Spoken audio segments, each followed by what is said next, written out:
Good evening. Welcome to a special edition of the International Grapevine. This is your host, Wallingford Lee. Tonight on International Grapevine, we're going to put the spotlight of all places on Long Island African American Chamber of Commerce. This Chamber of Commerce is probably one of the best Chamber of Commerce in the United States of America in terms of service in the community. Matter of fact, they cover all of Long Island, which is Nassau County, Suffolk County, and a good portion of Kings County, which belongs to Brooklyn, Queens, and Manhattan. All of this have taken place because of a fantastic gentleman that they have as president of this Chamber of Commerce, who has put this Chamber of Commerce on the map. It essentially is a hard-working man that doesn't have a reverse transmission. All ahead, he has done a lot of creative things over at the Chamber of Commerce. It gives us a great deal of pleasure and satisfaction to have him as a special guest.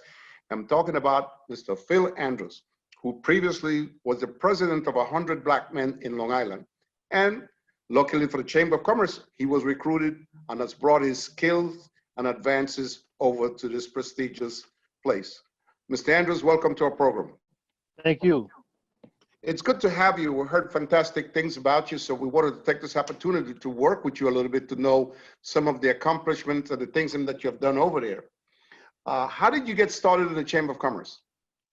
Well, very much like Obama, I was term limited. I did 2 terms as president of the 100 Black Men of Long Island, and I was maxed out like the president of the United States. And I got a phone call and said, "Would you like to be the president of the Long Island African American Chamber of Commerce?" And that's how it all started. That must have been when you got the call. Do you realize what a big challenge it was? Because at the time before you joined, the Chamber of Commerce was doing good, but not executed with things that you have put ahead of time. So did you realize the challenge that you was walking into at the time? Yes, I have been in the 100 Black Men since I was 25 years old, under the leadership of brigadier generals, colonels in the military, Wow. millionaires that ran 30 million companies from companies such as General Motors franchises. So I was duly equipped. One of the things is you have to be prepared for opportunity, and preparation was already put in place for the last 25 years to put me in this position. And I also, in the 100 Black Men back then, you had to work your way up in positions. You had to be on a low pole, you had to be a committee chair, then you had to run another program, a chair of a committee. You didn't just go from committee to the president. So I had the patience and served under 6 phenomenal leaders, and each one of them I learned something from. That's ironic. I think, as a matter of fact, when you were over 100 Black Men, we had the opportunity to speak on the phone, but we never met personally. We talked a long time ago, which at the time I was working as senior vice president for Banco Popular for the last 20 years, and we met over the phone, but we never got together until now. Well, it's better late than never. What would you say is the main focus of the Chamber of Commerce right now? Well, the Chamber of Commerce is really all about creating success for the small business owner. And we believe at the Chamber, if there's no business being successful, then we're not a successful Chamber of Commerce. And as you know, the Chamber of Commerce is one of the most well-known organizations in the country, and one of the oldest organizations in the country. And in fact, almost every American, when they move to a town and they want to know what's going on, they call the Chamber of Commerce. And like in the Chamber, you also call when you need a plumber, when you need an electrician, when you need to know how to access government contracts. We are that go-to organization. Oh, that obviously that's saying something. How were you able to turn it around? When you went into the Chamber of Commerce, like I said, you paid your dues over the 100 Black Men, and you were called into this. What was your primary focus when you first got there in terms of growing business and growing business for minorities? It is no secret sometimes for minorities to get business from banks is extremely difficult. Some cases is poor preparation, and the other time, some banks are a little bit tend to discriminate against Latinos, on Black and stuff like that. How were you able to turn that around and to get things moving in the right direction? Well, one of the things that we do is we bring access to the Chamber of Commerce. One of we follow the five pillars of the U.S. Black Chamber of Commerce: access to capital, entrepreneurial training, procurement, and chamber development. So we knew that if we focused on getting the network, also the network is very important. You know, most chambers of commerce can't get 20 people out to a meeting. For the last couple of years, we have 80 people coming to a meeting almost every month, and they're different people. So when you build that network, right, a lot of things start happening. And one of the things that we've done over the years is that we've done a boot camp, small business boot camp with the State University of Westbury. We partnered with educational institutions because you know they got a school of business management. So Yes, you they got a do. school, Yes, you they got a do. school, you got a school of business management coming to work with the Chamber of Commerce. We can enhance the businesses. We've even brought New York City Small Business Services to Long Island for our conference at Westbury. We did a chamber, regional chamber business development where we brought all the chambers together to develop the chamber. Because a part of our premise is you can't have strong businesses without a strong chamber of commerce. Well, no question about it. I would imagine at the beginning to start that networking, which is extremely important, and you've done a fantastic job in that, getting all the pieces together and assemble them with programs and what have you. How difficult it was to network at the beginning? Well, I don't know if you know, some of my background is I'm known as a master networker, and I've been doing networking events for some 20 something years in New York. And by a former magazine, New York Business Magazine had named me one of the top business networkers in the region prior Very to coming good. to the chamber. All right, let's talk a little bit. I want to talk to some of the pillars that you talk about before, but one of the things I want to get to, has the Black business grown a lot in the Long Island area, let's say Suffolk County and Nassau County in the last 5 or 10 years? I think it has grown tremendously because the chamber itself is that body. We are known as the largest African American chamber of commerce in the state, and Wow. prior to that, there was nobody looking at a large African American chamber. And on top of that, last year, you may not know, I was awarded the Small Business Champion for 14 counties from downstate by the Small Business Administration, the New York Excellent. District Office of 26 Federal Plaza. That's one of the most prestigious awards in the country.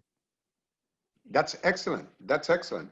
It's good to know that the Black businesses have grown somewhat. How it has been for them in terms of getting lending from the various banks them out in that area, because we talked about a little bit how difficult that can be.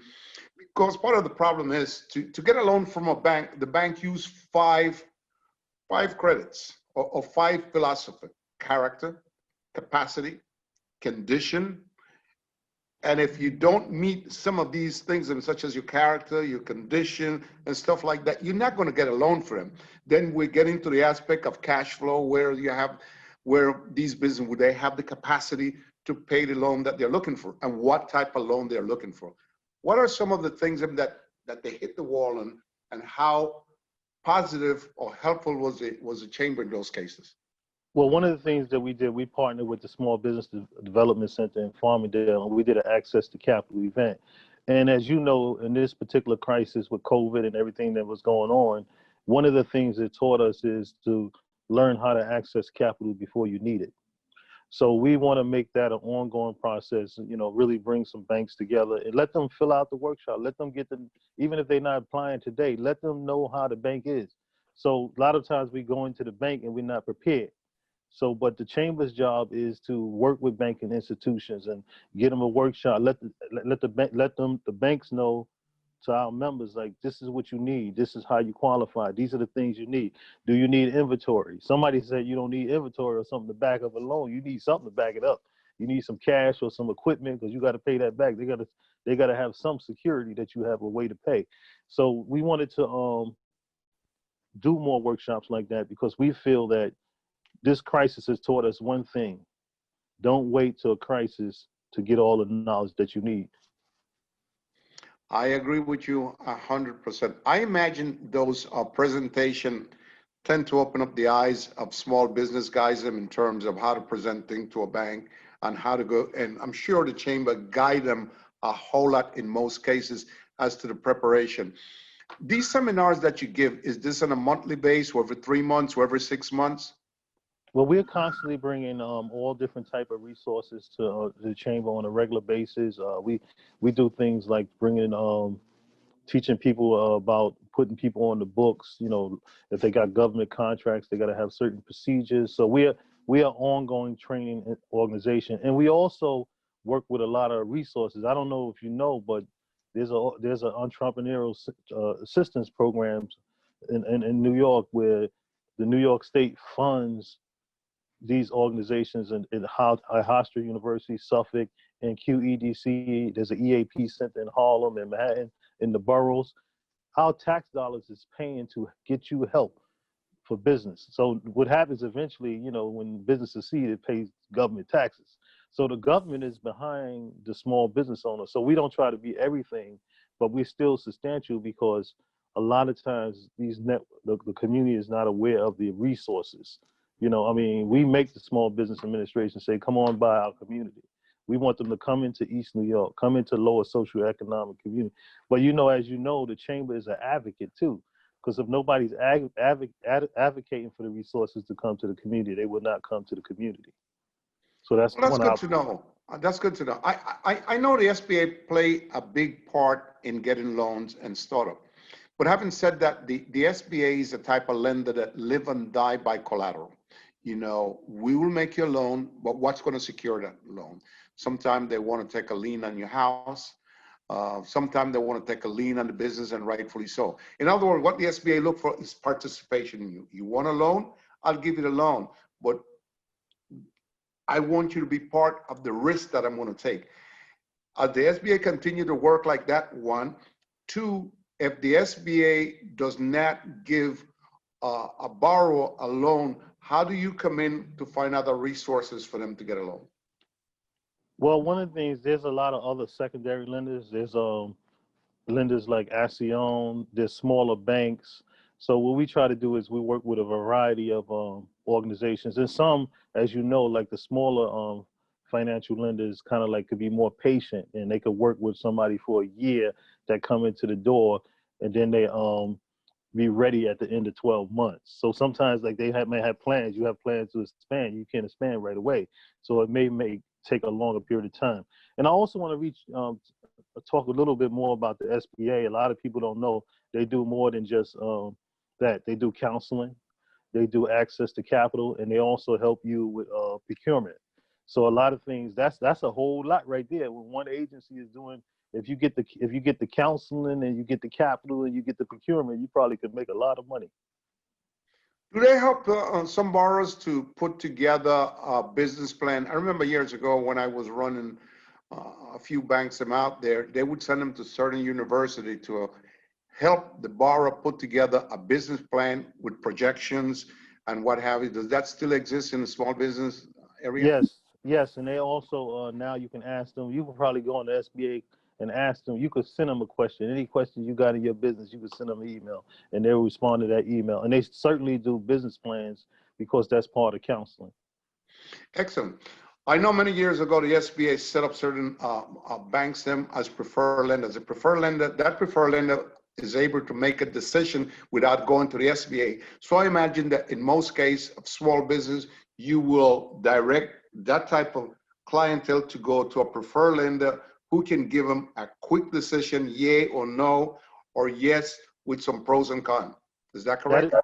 That is correct. But what we found in the crisis is that the people that had the bank cell phone number was getting more access to the bank. So I think a part of any business's portfolio should have that banker already in place. You should have that accountant. You should have that lawyer.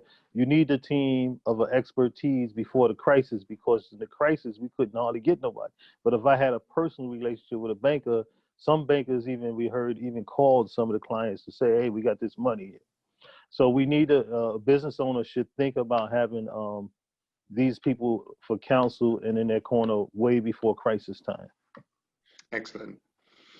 As we continue here on International Grapevine talking to the president of the Long Island African America Chamber of Commerce. We're going to continue talking about the pros and cons and what a big difference this Chamber of Commerce has made in all area of New York. I'm talking about the 5 boroughs and of course Long Island.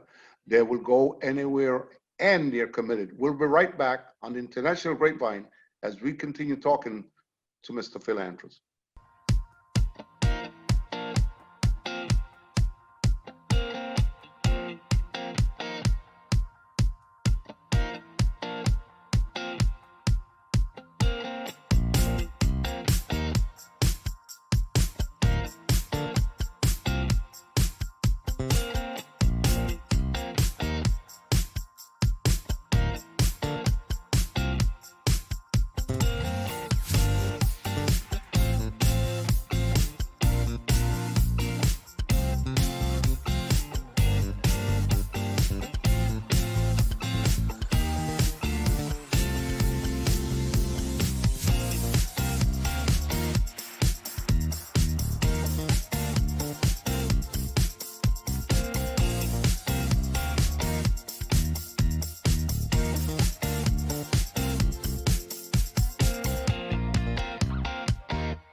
And we're back here on the International Grapevine talking about the Chamber of Commerce, the African American Chamber of Commerce out in Long Island. What a positive thing they have been for business and for the community and their mentoring. They're lucky to have a gifted person as Mr. Philip Andrew, who has made a big difference. He have taken that Chamber of Commerce up the hill, top to the hills, and have done a wonderful job. We feel pretty privileged to have the opportunity to share some time with him and to find out about the things that he have done out there in Long Island. One of the things that Mr. Andrew would like you to do is to give us the website so our viewing audience will have the opportunity to have the the name and the phone number out of reach. The website for the Long Island African American Chamber of Commerce is www.liaacc.org, and we also known by the acronym LIAC. Excellent, excellent. You know, one of the things that I want to talk about, I know years ago it was very difficult for women on a whole to get into business, especially Black business. What type of difficulties of some of the women, maybe without giving their name, or the business that they had in getting into business before you started running the Chamber of Commerce, and what type of mentoring and help have you given them to move forward? Because we know that Black women business have grown a lot in the last 5 years. So can you give a little talk about that as to what that has been like? Well, it's been great. I think women make up about 70 to 75% of our Chamber of Commerce. And the statistics is showing that minority women are growing in business. And they have a lot of women have a lot of skills of nurturing. They take care of things. They know how to multitask, and they're very aggressive. And we listen. One of the things that's very special about our chamber is we try to listen to every member. You know, a chamber could be so big that it doesn't listen to the small business owners. So we kind of like, we have an ear to where we can help and where we can add value to our members by listening to them. Well, make no mistake, small business is the backbone of this nation. A lot of people don't realize it. It's important to have small business. They do so much and they are very busy. We're talking about restaurants. We're talking about barbershops. We're talking about cleaning services. We're talking, you name it. And there are small businesses out there making a big difference. And your type of mentoring must have made a big difference, I would think. One of the things that I wanted to talk to you most about is one thing that I read a little bit about the 5 pillars of service. Can you enlighten us a little bit about the pillars and some of the movement and stages of it? But one of the things we follow the U.S. Black Chamber of Commerce. That's our national affiliation, and the five pillars. It starts up with entrepreneurial training. I believe that many businesses in the chamber already started up, but like all businesses, they had to start somewhere. So there are small businesses and startups. There are people that have skills and abilities and talent, but don't have business training. So when I usually encounter them, the first question I've asked is, have you ever had any business training? Because, like you said, just because you could bake cakes, don't mean you could do financial statements. Again, that's one of the most important things, putting together a business perspective and explaining your business. And those are some of the controversies some guys I've run into with a bank, all right? You never run a baker shop, you never work at a baker, but now you want to start up a baker shop. Who are some of the people behind you that going to get the job done? And you have to make a presentation with projections.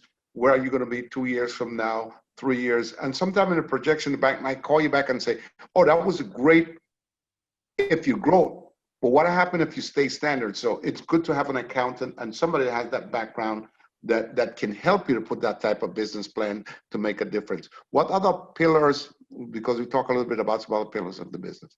Well, the second pillar is access to capital. As you know, capital is known to be the lifeblood of business, and it's one of the reasons that many business are having a hard time now, because many times the business is undercapitalized. Mm-hmm. Well, what happened if the business owner capitalized and they go out for a loan? What are some of the things that they confront? Well, one of the things you confront is how you're going to pay for it. The bank just is not in the business of giving out loans, but they need to know from your books and your record of history that you have enough cash flow to pay, that loan back. So one of the things that is really important about business is about sales. A lot of times we have to find ways to shorten cash flow cycles. We have to find a way to drop down expenses. So that's where the business coming in. When you know the business concept, there's no such thing as a business making the same money every day. Even in this time, people say it's a crisis, but business is always cyclical, right? It's always up and down. It's what we do to make it go up. So I think we have to look at that all the time, that what are we doing today to increase our sales? And we got at the same time, we got to drop down the expenses and drive quality up and profit up. Well, again, great perspective. A lot of customers are good at doing business, but they don't understand that the bank live and die by cash flow. What is the cash flow in your business? And can your cash flow support the loan that you're looking for? Another thing the bank usually asks you, and they have it right.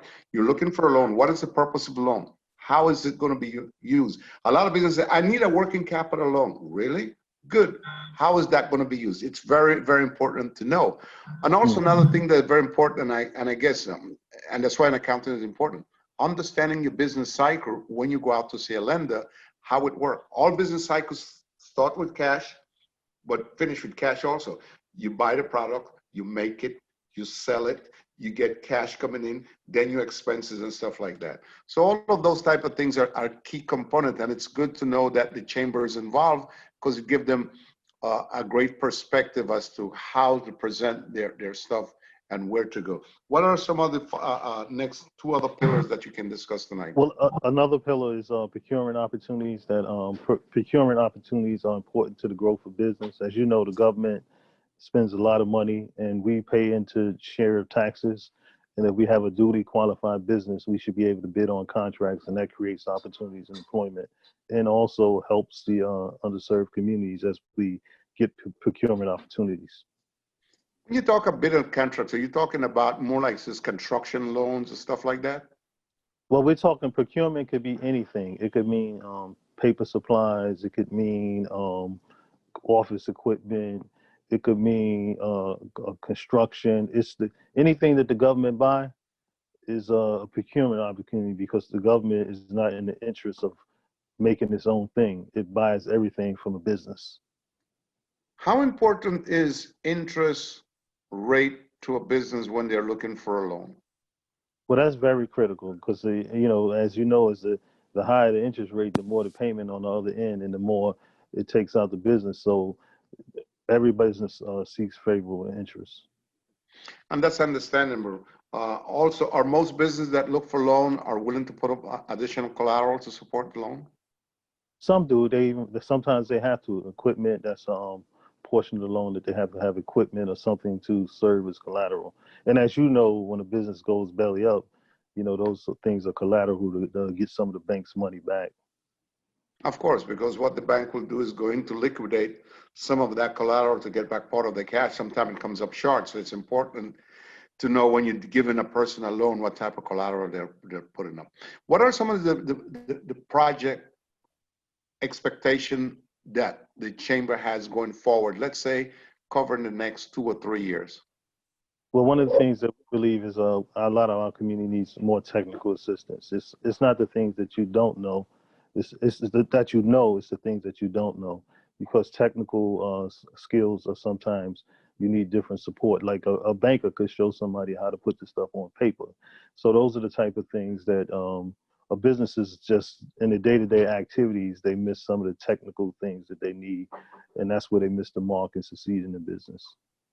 So when we talk about projects, what is the most important project for you going forward right now that you had to put your hands on and say, well, this is what I need to do the next 2 years? Well, what we're looking at is we have a certain number of businesses that are up and running. How can we get them to the next level? As you know, most of the small businesses fail within the first couple of years, but there are some, Especially restaurants. yeah, but there are some solid businesses making 100, maybe 150 a year, but they just can't get to that 250, that 300,000, you know, the level where they really got to start to see success on a level.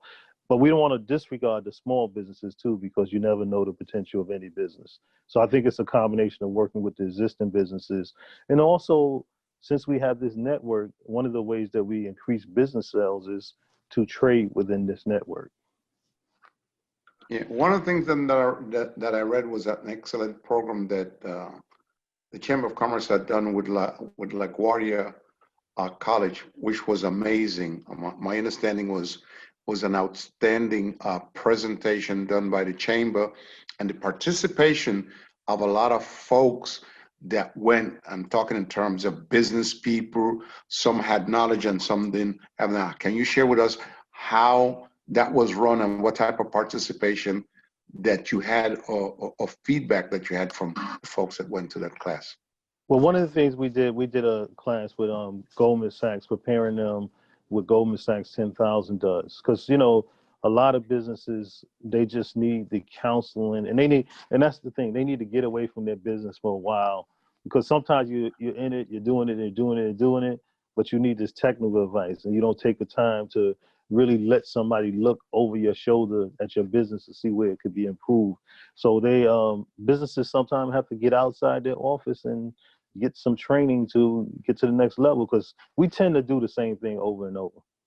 And So, sometimes, no, I'm sorry. So part of this presentation, Golden Sachs was there. They came by. Yes, we did a Goldman Sachs introduction to that for the business owners. And as you know, even a lot of our business, maybe 1 or 2 employees, you had to have a certain number of employees. That's why we got to get them. Some training is not afforded to the sole proprietorship. That's why we got to grow some of these companies so they can have access to more training. Just a couple of weeks ago, they was looking for companies that had made $250,000, and they was going to raise equity for them. But a lot of times we look around and we can't find that many of them. So we have to grow the businesses, because there is help, and everybody's looking at it at, if you get past a certain number of years, you're probably a stable business, but you still need technical assistance to get to the next level.